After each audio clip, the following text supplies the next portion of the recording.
Hey everyone, I am your host Eric Mueller, and welcome back to the Eric Mueller Show, the podcast where we explore what makes any successful person's inner clock tick. What are you curious about? Where does your expertise connect with your curiosity? Today's guest, Allyson Brennan, worked full-time as a pharmacist for 15 years before creating a skincare company from the ground up. Her curious desire to use nature's powerful botanicals for a simplified skincare approach, combined with her expertise in medicinal chemistry, led to the founding of Emogene Co. Over the past several years, Allyson began to notice how the skincare industry has failed us with quick-fix products and the use of expensive, ineffective ingredients. She saw a need for simpler, purer products with a much greater transparency about ingredients that were safe and effective for everyone. Allyson currently runs her company full-time and employs a staff of 9 women. Emogene Co. also performs 100% of the formulating, manufacturing, and shipping from their own facility in Tennessee. Let's head on over to the interview.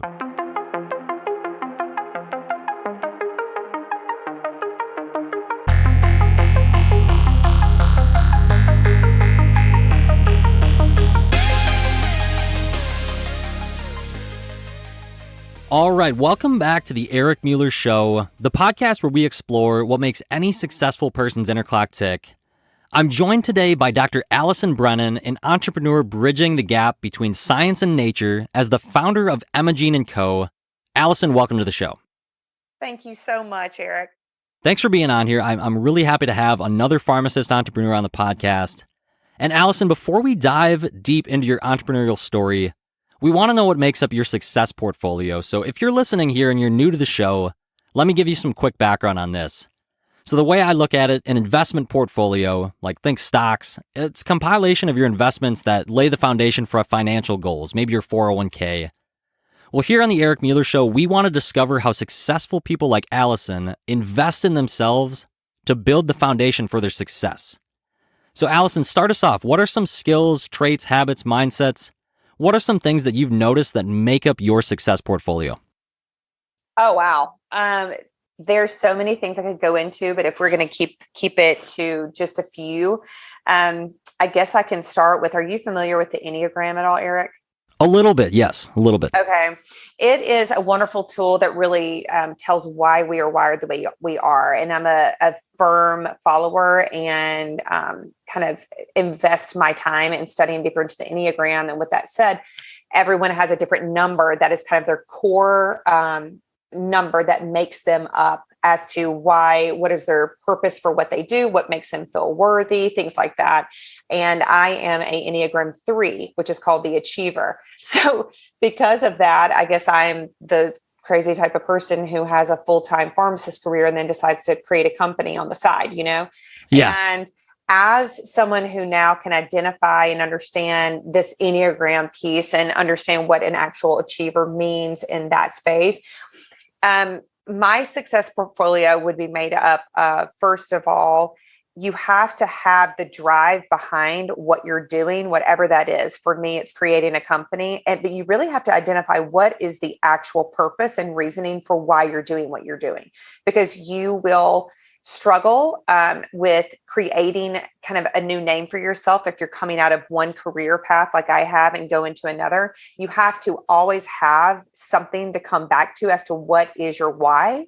And you have to be very, very clear on that before you start. So I think that's really important. I also think that you have to. For me, I really focus on my time management skills and the discipline and staying on top of your time management skills. For me, being a solo founder of a company, and now I do have a team that I could not live without, but as you're taking this crash course into this new world of entrepreneurial space and business owning and managing people, you have to be able to manage your time because there are so many hats that you wear in that job responsibility.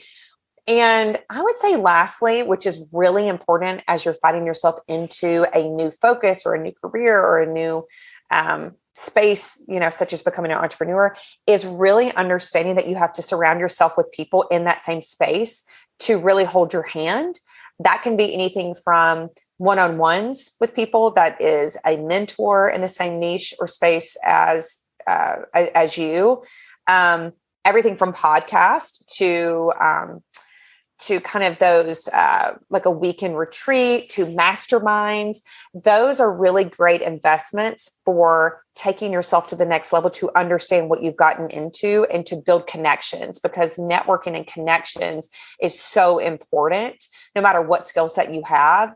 So you don't have to reinvent the wheel along the way, because you're already taking on a new, this new approach to what is going to be one of the things that defines you, which is an entrepreneurial space or creating a company or redefining yourself. And you really need to surround yourself with people that help you along that way. Yeah, wonderfully stated. And I think, Allyson, too, another piece that came to my mind. So we both went to pharmacy school. We both got a doctorate in pharmacy. I don't think everybody listening did that, but some of you definitely have. And really, when you're in that academic space, there's a real clear-cut definition of success, I think, in terms of what you need to do to succeed in the program. You need to pass. Maybe you have goals of getting on the dean's list, getting straight A's, getting a GPA. There's a lot of metrics tied to that. But I think when you exit it, those metrics kind of go away, and it's like, can you do the job? Are you able to succeed in the practice to keep people safe?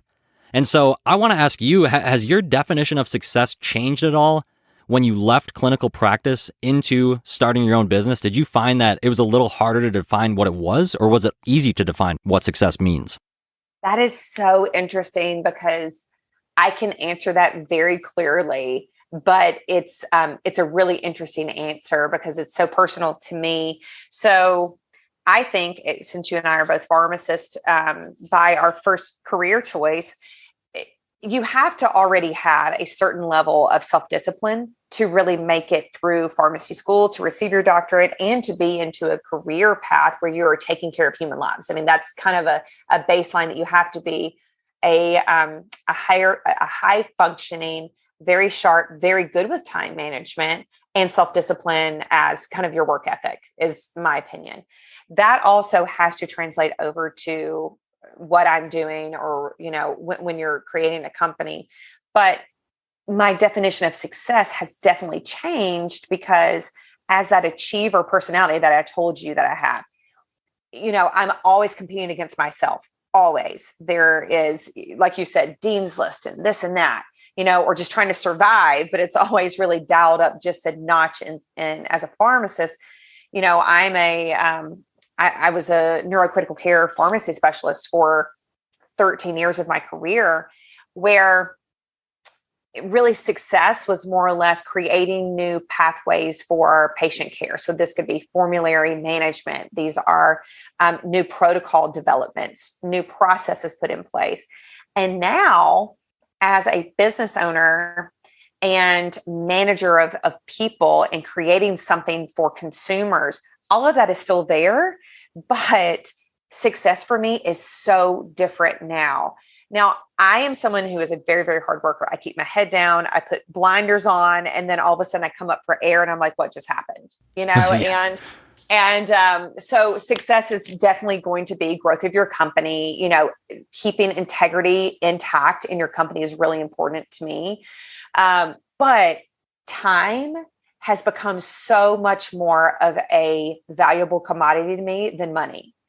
And it is insane how important time to myself and to my daughter has become, because I became a mom, but also I was able to start to free up my calendar, or I would say maybe not even free up my calendar, but free up my time space during the day to now have a choice with where I'm going to put myself in certain time frames, right? So like as a pharmacist, I will be in a hospital. You're going to be there for 8 to 10 to 12 hours. And, you've got this focus of just patient care.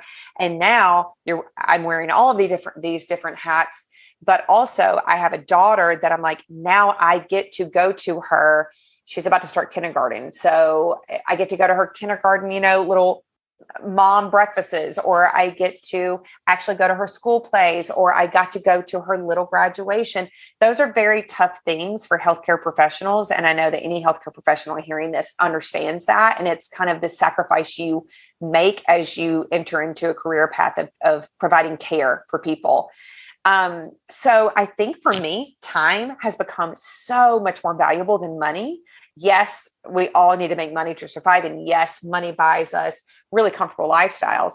But if I'm making a lot of money and I have literally no time to spend with my daughter because she's the light of my life, then for me, I am not going to be happy. That is not success to me. So I think balance of having more time or more options and opportunity to free up my time is where success is kind of landing for me at the current moment. To be available to her, to be available to have vacations more often, to be available to knock off from work at a certain time because we've gotten everything done on our list that day. And now I can go pick her up from school early and, take her to the park or go ride our bikes or take her for ice cream. Those are really important things for me personally. Yeah, I totally agree with that, Allyson. I think too, from what I've only been out of school, pharmacy school now for just over 2 years, graduated in 2020. But I've seen just in that short span of time, the priorities of money really for me, and some of you listeners probably agree with this too. For me, it's the only motivation to get more money is to then get more time and freedom to be able to do what I want, like you just shared. If you can build a company that provides you some stability and maybe passive income on the side while you're working full-time or part-time to spend more time with your daughter, then it's worth it. At least that's how I kind of see it. So I think I've seen the definition shift. So hopefully if you're listening, you maybe can think in your mind if your definition has shifted at all. And another piece with this, just to dive even a little bit further into what success means to you, is those driving forces that keeps you pushing towards further success. So you have a successful company, you have a daughter, you have a husband. What keeps you driving to push to the next level? Because you could sit back and rest on your laurels and probably do just fine, but it doesn't sound like you're that type of person. I am not that type of person. I wish I could relax a little bit more. I know my husband would understand that fully, but something that is a challenge for me, and it's actually a very big piece of personal work because we're all works in progress, and we are for our entire human experience. I truly believe that we are not supposed to be the same people at 40 that we are at 20, and when we're in our 60s, we should have grown from 40. And for me, my daughter is a big piece of that drive because ultimately I'm playing a very long game here by creating this company, Emogene Company. Emogene was my grandmother's name. And she was a very special woman to me. And I am actually named after her, Allyson Jean. And then my daughter's name is Parker Emogene. So it's very much this transition of our heritage passed down. And I really want to leave this company to my daughter one day. God willing, she wants it. And so I'm playing a very, very long game with that. So success, is tied up in really creating something beautiful and wonderful for her to enjoy a life of creation and empowering women and giving back to people in a very different way.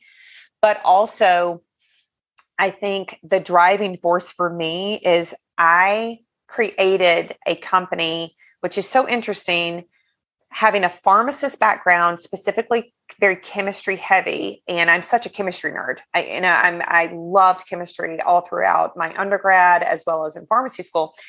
And by creating this company, which was very much of a happenstance, what I really did was open back up this childlike creativity that I really lost maybe around 4 or 5, because math and science come easy to me. It's kind of like the things that I understand. So over time, as you progress through childhood and then adulthood, those are your skill sets, that can be honed. And for me, I was really honing this math and science kind of skill set, and my creativity and that childlike creativity kind of got put on the back burner. And by starting my company, I tapped back into this childlike creativity and curiosity that I had no idea that I was about to tap back into. And I opened that back up, and I used all this education and experience from pharmacy school, specifically chemistry based, and married those two. And it is such a space of gratitude for me because I can look back now and see all of those building blocks that kind of tied together. But the driving force for that is this now newfound love of creating something using all of those skill sets that I happen to be good at, but also creation, because I've never felt more inspired to create. But then also, as a healthcare professional, we have a certain wiring in us that is a giving back mentality. No matter if we're talking about a pharmacist, there are times that we might not want to be dealing with who our customers are, which are patients. We might be dealing with some really tough customers or patients, but by default, we have to know that it is part of the mission of a pharmacist and that career path that we are choosing to better other people's lives. We are trying to improve their health. And that is truly something that was born into me. My father is a third generation farmer. I grew up on a really large family farm in Mississippi, around 5,000 acres. And my mother was a nurse. So I was born into very, very hardworking, middle class, family, and hard work was just born into us and taught from a very young age. So I am not someone who would know how to sit back and rest on my loins anyway, because it's never been modeled for me, because I came from super hardworking family. But also it is that drive to now understanding, like I was mentioning earlier, that I am that achieving personality. So it's really more of not becoming a workaholic. That is something for me I have to focus on, really putting boundaries around certain things, because I would work 24 hours a day and that's not good either. So when I say that time has become this really important commodity for me, it's because I'm now understanding that by putting boundaries around my time and kind of protecting myself from myself, if that makes sense, from working. And because as an entrepreneur and a business owner, you are never done. Your checklist is never done. Your to-do list is never done. There is always something evolving. And that is it's a very negative thing for someone like me who wants to end their day with everything clear on their plate. I have now learned that it's never going to be completely done, and that's okay. Put up boundaries around my time, and that will allow me to not go into burnout easier or more frequently. It allows me to keep that creativity very fresh. And then also it leads into that other piece as to what the drive is giving back to people, kind of in that customer experience, and customer service space, which is still what you do as a pharmacist, but just in a very different capacity. So it's already born into me with a farmer as a dad providing, food for Americans, but also my mom being a nurse. So I think that I'm continuing that pattern. It just looks very different now. And I get to kind of bring that together with creativity, and I couldn't be happier. Right. Yeah. And I think it sounds like from hearing you say that you have really high level of self-awareness. So I think that's really important for people to realize that your Enneagram, what you're about, what drives you, what your definition of success is. So really taking the time to understand what makes you tick, I think is so essential to know where to go, to know what path you need to take. And, people can look at and read your bio in the show notes and go on your LinkedIn and see your experience that you've had over a decade of experience as a clinical pharmacist. You've had management experience, and now you're a founder of a skincare company. So I really wanted to ask you, when I first researched you and your company, I was like, what prompted that shift from practicing pharmacist to entrepreneur? Like, what was the catalyst for starting your business, Emogene Co? Tell us that story.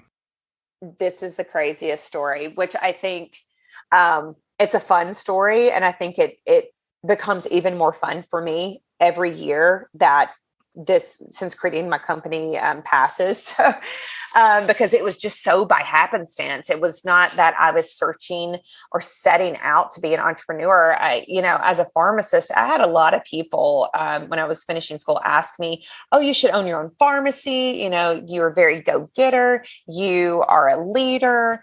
You should own your own pharmacy. You can handle that." And that sounded absolutely terrible to me. That I wanted nothing to do with having to manage that many things, specifically insurance and inventory. It was just something that a business owner did not appeal to me whatsoever at that point in my life.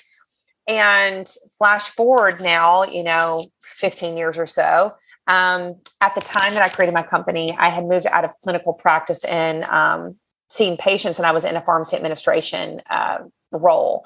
It allowed me more flexible mornings to see my daughter, who at that point in time was very young. She was less than a year old. And I started to understand myself as a mother. It's a very new role. I always tell friends of mine that are becoming moms, I'm like, I need you to understand that before your child, you were the 1.0 version of yourself. And after your child, you are becoming a 2.0 version of yourself. So know that you're about to level up, you're about to change, but you got to give yourself some grace there. So I was seeing myself as this 2.0 version, really trying to find my way, understand myself, learn, myself. And I was doing that as I was in a new role as a pharmacy clinical manager. And during that time, I remember I was 38 at the time, and I just so happened to wash my face one night and looked in the mirror.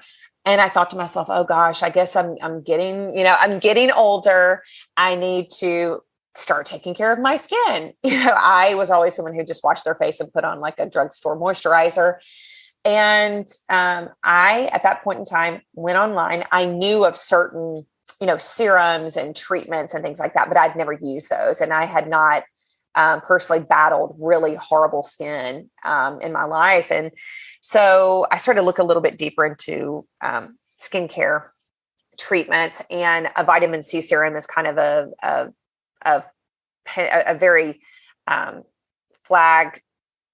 flagship kind of thing that everyone needs in their artillery for taking care of their skin, because it's an antioxidant and helps to neutralize free radicals. And that ultimately is one of the things to keep your skin healthy. So I purchased a very expensive vitamin C serum. And when I received it, I turned on the back of the bottle and just happened to peruse the ingredients. And I'm not usually like that at all. And I just started to look through these ingredients and kind of see, do I understand anything here? I don't even know what prompted me to do that. And I couldn't find this vitamin C, which, as a pharmacist, I was looking for ascorbic acid. So I just went to Google and I started to, by default, go down a rabbit hole of vitamin C esters, the different molecular structures, and stabilities and concentrations. And something was happening that I just found myself hours deep into this one night. And it all made sense to me because of my chemistry background. And it was so fascinating to me. Then I started to learn about essential fatty acids and the structure of essential fatty acids, the different types of fatty acids, how they relate to our skin cells, what they do for our skin. And then pharmaceutics lab kind of came in. You start to learn the different vehicles for delivering certain products and ingredients to your skin and how you get the best benefit. It was just wild. It just kind of took a shape of its own. And long story short, I was deep into this vitamin C serum situation. And I thought to myself, I can make this. This is not hard. And I put together, through calculations that you and I know how to do easily because they are just driven into us in school. I calculated, what a vitamin C serum needed to be safe, but also effective. I decided to add a couple of extra ingredients to that I had really started to find interest in that you don't find on the market, because now I know, being in the skincare space, it's such a marketing and consumer driven space. It's not always for the best reasons. But there are certain companies, larger companies, that will, let's say there's two ingredients that work really well together. For instance, hyaluronic acid and vitamin C work beautifully together. But a lot of companies will not put those two ingredients together, because then it allows them to market two different products for the consumer to buy, which is more money in their pocket. That's not my mindset at all. I am very much a kill four birds with one stone, if at all possible, if safe, if effective. And I understood those things because of precipitation, compatibility, elements and the way they work together and different concentrations. So I decided to create my own vitamin C serum and tell no one about it. I ordered a little scale. I ordered all of my ingredients from a reputable, sourcing company that I still use today. And I sat at my kitchen counter and I formulated a vitamin C serum. I told no one about it. And I started to apply it. About 2 weeks later, I believe, I had several girlfriends ask me, what are you doing to your skin? It looks amazing. And I said, well, I'm making a bootleg vitamin C serum at my kitchen counter. And they said, oh my gosh, will you make me some? And I said, sure. That's how it started. It was not ever this intention to create a company. So then it kind of went a little bit deeper into some body products, some facial oils. And I would say maybe 6, 7, 8-ish months later, I was having a girls' night with some of these same girls. They've been using some of these things that I had created. And, I would have an extra couple of bottles and I would just give it to them. And I think, honestly, if I'm being completely transparent, I had enough wine at this girls' night for them to talk me into creating an LLC and a skincare company. And it's so funny to think back now because I remember them telling me, Allyson, you have all of this background and understanding of things that we don't because we're not in a chemistry, experience kind of educational background. And you're creating legit, very effective skincare. You really need to explore this and be curious about this. So I did, and I created an LLC, and here we are. Yeah, I mean, that's an incredible story. I don't know if you can hear while you tell that story that curiosity piece, like really that's like kind of what I focused on was like, you were so curious about what you were putting on your skin that you kind of went down that rabbit hole, like you said, but it blended your curiosity with your expertise. And that's, I think, where you can possibly find what might work for your entrepreneurial ideas. And I'm still struggling with this, to be totally transparent with you and the audience. Like, I'm not an expert on this at all, but people that I've spoken with, like Allyson, they recommend, your passion, your expertise, your curious nature, when those intersect, that's when you can really find something that's unique. And obviously, you had a great group of friends that were able to help you test, help encourage you, maybe some liquid courage with the wine to be able to launch it and create the LLC. But I think all those things really came to a T that made something special and unique. And now, created a legacy that you now want to pass down to your daughter and is built on, the relationship you have with your grandmother. So I think all those things, it's like crazy how it got to that point. But I can kind of see how that curiosity really could have been that catalyst for you to go down that route. Yeah, that's such a good point to make because, it gives me warm and fuzzies when I think of like, I now have the time, right, and the brain bandwidth, because there for a while I didn't. I felt like I was drinking from a water hose, all day, every day, 24 hours a day. But now I can look at this and I can see all, like I said earlier, all the dominoes kind of fall, and I can see this legacy and see the true integrity that I built my company on, that I want to always continue and paying homage to my grandmother. But I think it's so important, we just said, about when you find something that is piquing like this curiosity and kind of bringing in a skill set that you've been using and you can do with your eyes closed. Those are the things you lean into. Don't let those scare you. That's the special sauce. That's when you've got something that you can create a new way that something is perceived by society, and you can do a lot of very important, pivotal, changing things in that space, because you will never lose the passion for that if you are starting from a place of curiosity. Right. And I think everyone that's listening that has, some type of education after high school, you obviously know that structure that you need to follow. And sometimes you might feel like that kind of dampers a little bit of your creativity and your ability to branch out from the mold. But I think that it should just serve as a source of encouragement, especially those that are in education, even past undergrad, you doctor pharmacy or master's, anything like that, medical school possibly. I think that you should just know that you can do something different if you choose to. Look at Allyson. She was in practice for a decade plus and then launched a company that now, within literally like 2 years, you sold like 5,000 products. You were in like 11 different locations. A wild success, and who's to say what it can, what it might be able to grow into. So I think that's really an encouraging story. And Allyson, really, like, I just have a question kind of tailored towards possibly the pharmacist listening, or maybe even someone that's considering pharmacy school. Would you recommend that someone attend pharmacy school right now? If they were to ask you, hey, I'm in high school, I'm just about to go to college, I'm thinking about the 6-year plan at Butler University, what would you say to that person? Do you think they should do it? Oh, wow. Put me on the spot there. All right. We can edit it out. No, I'm totally good with this. So what's interesting is I started my pharmacist career also as a second choice. I originally, like I said, I grew up on a farm. I rode horses competitively for, close to 15 years of my life, and horses were my life. And I was wanting to go to vet school and become an equine leg surgeon. I was, it was such a niche specific kind of role and career path that I would be in school, I think something like 18 years. And basically I would end up hating what brought me to that career choice because of so many different things. I shadowed a veterinarian, and she actually talked me out of becoming a veterinarian. She said, "Oh, wow. Isn't that crazy?" I shadowed this equine leg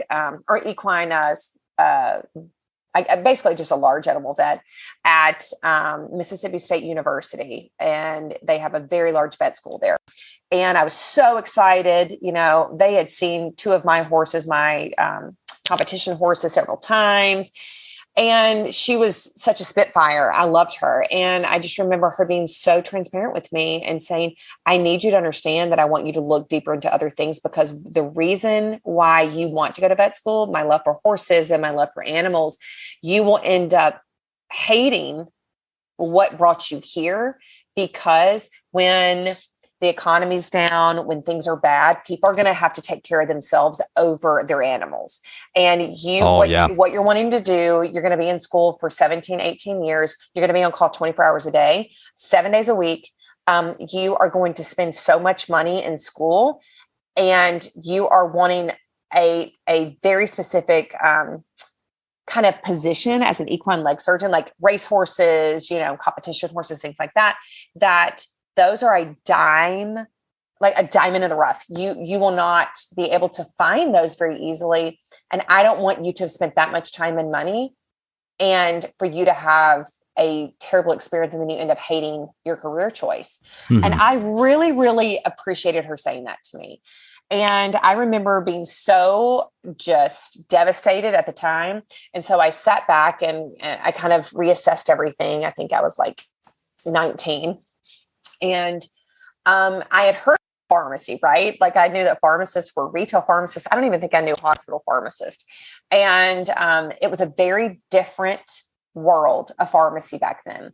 Now, I knew I could still give back to people. I knew that I could still actually balance being a mother and a wife eventually, if that's what I chose, rather than going to medical school. I could still use all of my strengths. I could use all of the science that I loved and make a great living doing that. So that's what kind of led me to looking into pharmacy, like just starting that, looking into it, and really then eventually pursuing it. Now, 20 years later, pharmacy has very much changed. It is a saturated market.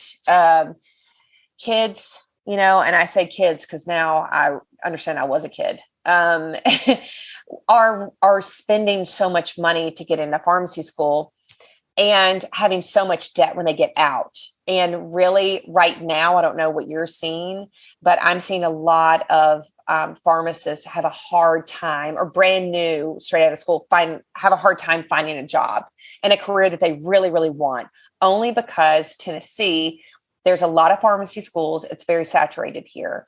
But ultimately, I will tie back to what I said. People are always going to be sick. There's job security in being a pharmacist. And I do believe that pharmacists are one of the most important pieces of a healthcare team. I think that pharmacists are an underutilized piece of a healthcare professional team because of their knowledge, because of everything we go through. And pharmacists this day and age, I kind of got out easy. When I got out, or when I was in pharmacy school, since then, how many drugs, come on the market every year, somewhere from 100 to 130-ish drugs, new drugs. Oh, yeah. Year. So pharmacy students now are responsible for so much more than I was. And I would say that they're underutilized and just so full of knowledge. It's very discouraging to me. And also with retail pharmacists, they are a free resource You do not have to make an appointment with the majority of retail pharmacists. They are a free resource for a patient that truly needs some guidance in managing their medications. So I think that pharmacists are just so important. So on that note, I would say, yes, I would say go to pharmacy school, but also on the pros and cons, I would say on the con piece of this would be really look into, if you can, what is going to make you tick and what you're going to be curious about in that career choice. Because if you are saying, okay, I just want to make X amount of money and I've got 6 years to spend, and I know that someone has paid for my pharmacy school, or I know that I've set money aside, or I know how much it's going to be. And then you get out, you don't have the purpose. You've never identified that purpose to keep you going in an environment and a career choice where you are consistently giving back to others and taking care of others. And it can be a very draining career choice if you don't have the right reasons behind it. But in summary, for me, if I'm sharing my personal story, I would not even be at the point that I am now. I would not be this entrepreneur in a skincare company where we formulate everything. We are everything under one roof, everything from manufacturing to formulating to shipping. I would not know any of the pieces that led me to understand how to formulate a vitamin C serum if I would not have gone to pharmacy school. So I pay so much gratitude and give a lot of credit to being a pharmacist, because ultimately that is what led me to create this. This is why I still see patients once in a blue moon, because the career choice of pharmacy has given me so much just in the short amount of time that I created a company. Yeah, and I think for me, it really ties to like just that learning piece and being curious again. Really, I think that's like just the overarching theme that I'm getting from everything you're saying, Allyson, really is like curiosity and passion and expertise, really like taking that trifecta and blending it. And if you're thinking about doing something post high school, maybe you're not even thinking college, maybe you are, but I think that, yeah, just definitely be diligent about thinking, what is your why? Because I know that that's something, at least in my high school experience, that wasn't really something that they hammered into you as far as like, what is your why in life? And I think that might have had people think a little bit differently for their next step. But, that you obviously can't have regrets about anything. I don't have regrets. I'm just thinking like from a learning standpoint, it creates who you're destined to become regardless. So I think, obviously you're where you are now because you went to pharmacy school. So I appreciate that advice. Hopefully, if someone's listening and thinking about going to something post-undergrad, post-high school, hopefully that gives you a little bit of guidance. And Allyson, one additional question about, we could just say healthcare. Is there a common myth about healthcare / pharmacy that you want to debunk? You kind of maybe just did that a little bit with pharmacy school, but broadly, is there anything you've seen from now being an entrepreneur in a healthcare business, basically? Is there any myth that you want to debunk? I think for me to focus on something to debunk would be from my perspective of how I think, kind of my thought process. I think it ties into what you're just saying of always like establish your why, but it is very, very important to anyone, not just pharmacist or going into pharmacy school. You can identify your why, but your why is going to change. It's going to shift. It's going to mold. And that's just because we grow as humans, and it's part of the human experience to really always be in this growth pattern and reinvention, honestly. So I think keeping an open mind to know that your why you need to establish it, but you always need to be paying attention to that and see if it's shifting and follow that. But being so open to what comes your way is one of the most important pieces of advice that I could give, because that's what I did. But debunking something for me, I thought as a pharmacist, as anyone would, you choose a career path that has time and a financial investment, a part of it, you are dedicating yourself to that career path for life. And, when you're younger and you're 18 or 19 years old and you can look out ahead of your life and you can say, okay, I'm dedicating myself to becoming a doctor. I'm dedicating myself to becoming a pharmacist. I'm dedicating myself to become a nurse, whatever that looks like. But career paths where it's very much one focus, know that focus can change. debunking the fact that you are tied into one thing for the majority and the rest of your life. I really, really focus on, and I want my daughter to know this as she gets older. And I do a lot of mentoring with people, a lot of women. I've done it with some pharmacists that are finding themselves stuck in whatever career they're in. And they saw what I did, and I went ahead and kind of changed my life, and they want some advice on that. And I always start with, be open to everything always taking new forms and new shapes. And specifically in a healthcare career choice, when we make that time and that financial investment, we think that we've got to stay on that road for life. And sometimes as we grow, other things start to serve us. And that's when that creativity comes in, and really listening to your intuition and what is really speaking to you as a human being to really light you up and make you become passionate about that. That is where the focus for human beings to be their best selves, to serve others, really lies for me. So I think debunking is more of like this general, kind of sense and overview of, do not think that just because you make one choice that you have to stay there for forever. You can allow that to mold and shift into new paths for you that are going to serve you and ultimately serve society better. Yeah, Allyson, I think that is phenomenal advice. I think everyone should replay that, listen back to that a few times. I certainly will be doing that after this is published, because that's something I need to hear daily, honestly, is that you can change your why. Like we shared in an earlier part of this episode, like your definition of success or your driving forces, they change over time. And like you shared with, once you have a child, you level up and go to V2 of Allyson. And so you're changing there too. You might experience that change when you get married or when you graduate, your pharmacy school or anything like that.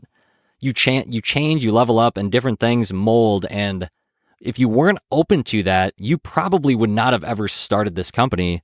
You would not have had that curiosity to look at those ingredients and do that.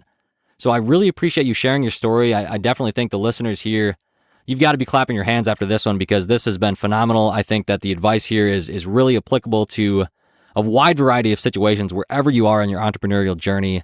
And Allyson Brennan, thank you so much for being a guest in the Eric Mueller Show. We look forward to following your journey. Oh, Eric, thank you so much. I appreciate your time. Absolutely. Take care. You too.